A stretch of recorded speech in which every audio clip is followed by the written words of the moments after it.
नंद बाबा ने एकादशी का व्रत किया था। देखो ठाकुर जी का सबसे बड़ा ये व्रत है एकादशी का। कोई व्रत आप करें ना करें, लेकिन एकादशी का व्रत, पर मैं आपको बता दूं कि एकादशी का व्रत क्यों किया जाता है। एकादशी का व्रत केवल भगवत प्राप्ति का ही व्रत है, कि हमें ठाकुर जी की प्राप्ति हो, बस। और इसका व्रत का कोई फल नहीं है। तो करोगे इस व्रत को आप। देखो भगवत प्राप्ति का यदि संकल्प हमारे मन में हो गया ना, तो आपके सारे काम भी ठाकुर जी बना देंगे। यही तो छुपी हुई बात है। भगवत प्राप्ति का संकल्प, भगवत प्रेम का संकल्प रख करके ही एकादशी का व्रत होता है। इसमें और कोई फल नहीं इसका, कि हमारे इस व्रत करने से श्री कृष्ण बांके बिहारी प्रसन्न हो जाए, बस बस। और कोई जरूर करना, ठाकुर जी की प्रसन्नता के लिए व्रत है।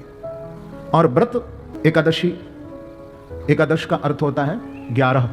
जिस दिन एकादशी का तुम्हारा व्रत हो, उस दिन ये 11 ठाकुर जी के चरणों में लगा देना।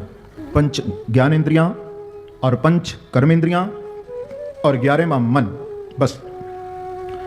ठाकुर जी में यदि आपने 11 लगा दिए, कर्म इंद्रियां, ज्ञान इंद्रियां और 11वां मन, तो आपका व्रत हो गया, आपका व्रत हो गया। थोड़ा और समझ लो कि एकादशी के दिन जो जो तुम कर्म करो, जो जो, उस कर्म को करते समय एक ही ख्याल रखना।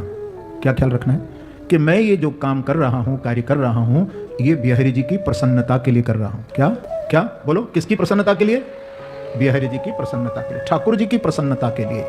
हम ठाकुर जी को कोई खराब चीज भेंट करते हैं क्या? नहीं। तो यदि आपके कर्म के मध्य में ठाकुर जी आ जाएंगे मूल में, तो ध्यान रखना बहुत से हम अपराध, हम पाप से बच जाएंगे। तो एकादशी के दिन जो जो कर्म करते जाओ, ठप बोलते जाना, श्री कृष्णार्पणमस्तु, श्री कृष्णार्पणमस्तु, श्री कृष्णार्पणमस्तु। मैं जो कार्य कर रहा हूं प्रभु आपकी प्रसन्नता के लिए कर रहा हूं। हे बांके बिहारी, हे राधा रानी, आप खुश हो जाएं, आप प्रसन्न हो जाएं, बस। ये आपका व्रत हो गया। भगवत भक्ति के लिए ही व्रत है ये, भगवत प्रेम के लिए ही एकादशी का व्रत है।